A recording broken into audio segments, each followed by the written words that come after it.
पति अभी नहा ही रहा था कि तभी फोन पर मैसेज टोन बजी। पत्नी मोबाइल के पास में ही खड़ी थी, उसका ध्यान फोन की तरफ गया। उसने सहज ही फोन उठाकर मैसेज पढ़ा। हाय गुड मॉर्निंग डियर, किसी बेबी का मैसेज था। पत्नी सोच में पड़ जाती है कि अब यह बेबी कौन है।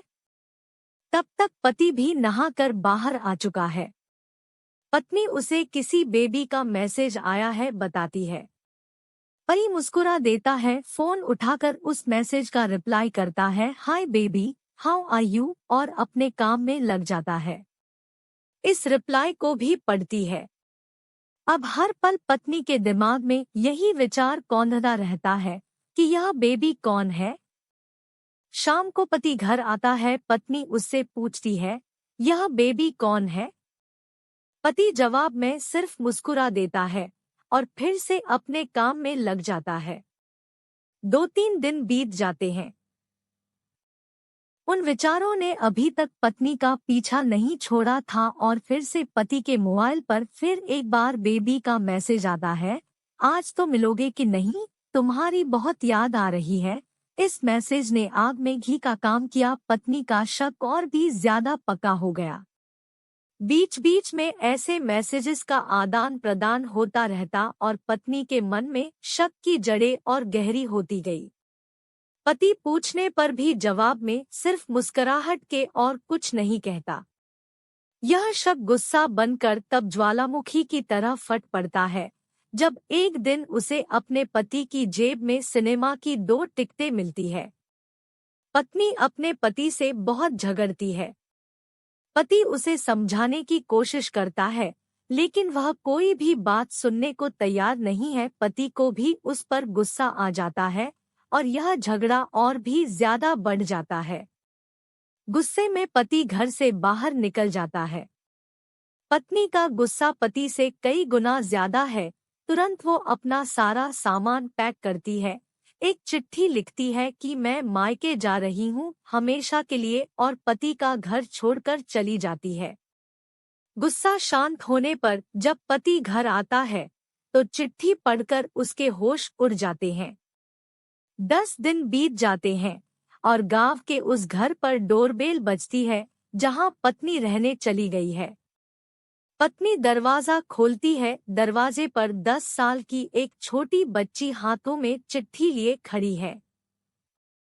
वह पत्नी को वह चिट्ठी देती है।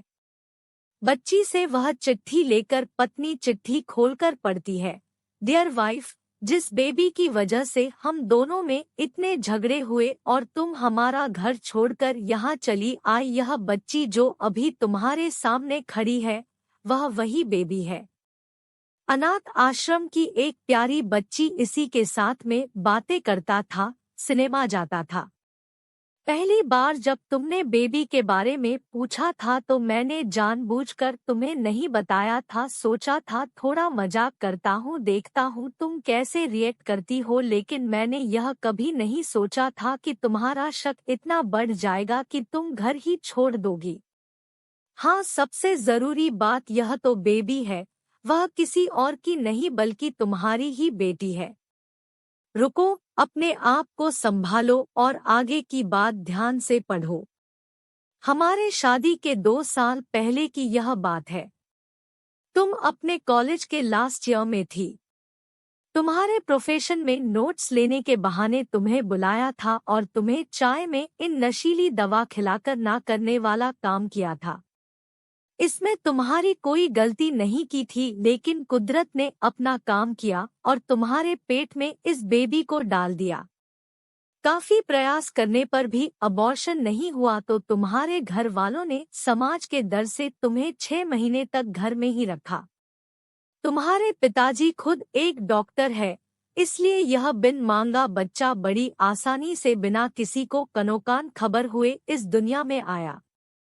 भविष्य में तुम्हारी शादीशुदा जिंदगी में कोई प्रॉब्लम ना हो, इसलिए तुम्हारे पिता ने इस बच्चे को गांव के एक अनाथ आश्रम में छोड़ दिया। यह बच्चा मतलब यही बेबी जो अभी तुम्हारे सामने खड़ी है। अगर अभी भी विश्वास नहीं हो रहा है तो इस बच्ची के गाल का वो तिल देख लो जो शायद तुमने उसे आखिरी बार रोते हुए देखा होगा, या फिर अपने पिताजी से पूछ लो।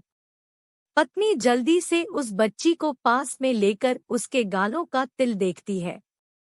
उसका मन भर आता है, उसकी आंखों में आंसू आ जाते हैं, लेकिन अभी भी चिट्ठी बाकी है, इसलिए वह आगे पढ़ती है।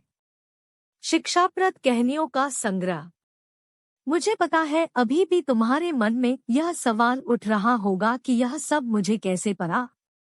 तुम्हें बता दूं कि यह सब तुम्हारे खुद के पिता ने ही अपने मन में उठ रहे पश्चाताप को शांत करने के लिए शादी के 1 महीने पहले मुझसे मिलकर सारी बात मुझे बताई थी। उन्होंने यह भी कहा था कि अगर मैं चाहूं तो शादी से इनकार कर सकता हूं। मैं स्वीकार किया, क्योंकि इस पूरी घटना में तुम्हारी कोई भी गलती नहीं थी और हमारी शादी हो गई।